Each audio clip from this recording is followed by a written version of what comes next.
HarperCollins presents Tina, the Dog Who Changed the World by Niall Harbison, read by Niall Harbison. Prologue. It all starts, as so many dog rescues do, with my WhatsApp pinging, a picture message.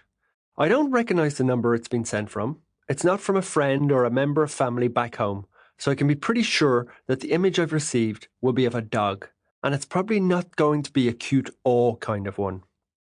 In those few milliseconds as I wait for it to download, there's a familiar sense of dread of whatever's coming next. It wasn't long after getting sober that my mission to save the street dogs in Thailand began. I've grown used to the fact that I'm like the fourth emergency service out here. For humans, there's the fire, ambulance, and police services. For dogs, however, well, it's fair to say I've become the go-to in that department. It seems to take an age for the image to become clear. Living in Koh Samui, a tropical island off the east coast of the country, has many wonderful things going for it. Clear blue skies, fluffy white clouds, and luscious jungles to explore. It even has some of the fastest Wi-Fi in the world, but today it was taking forever. A little anxiety seeds in my tummy. Come on then, how bad will it be? You'd imagine I'd get hardened to seeing upsetting pictures of mistreated animals after all this time. Some are cruelly abused by humans, others were just unlucky enough to be born. Unwanted and unloved by anyone. Suffering because the world just isn't always fair. Yet despite all the horrible states I found animals in, I never get desensitized. I'm a big softie, I suppose. There's always something that can still shock me, make me wince, or induce flashes of utter fury sometimes. Never aimed at the poor wretched animal. I'm only ever angry at the humans who've neglected them, or worse, maliciously inflicted the damage, or just society as a whole for not caring as we should. As the picture on my iPhone finally crystallises with definition, turning from a blurry shape into a clear photograph, I see it's a dog on a chain. The fur is fair, thin, and matted in places, while sparse in others. There's some expanses of sore-looking skin exposed. I peer closer and notice the poor thing has been lying in its own toileting. Yuck!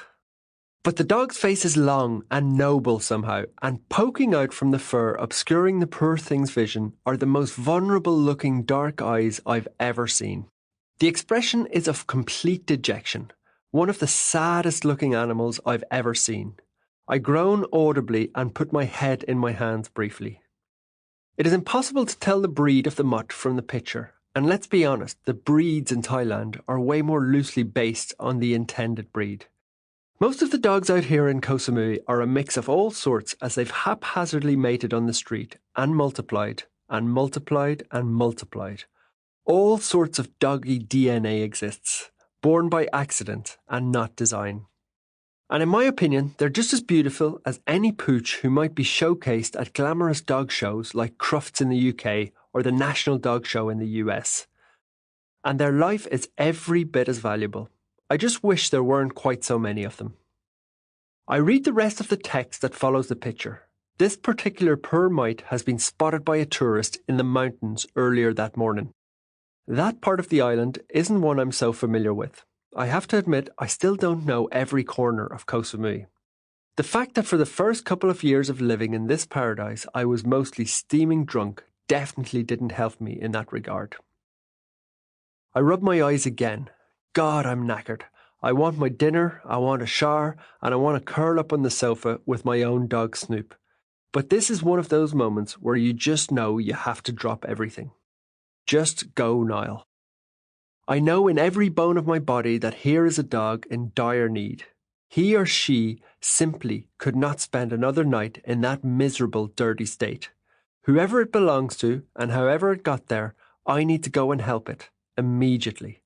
I closed down the message from the tourist on my phone and quickly scrolled through my contacts to find the number of my Aussie mate, Rod.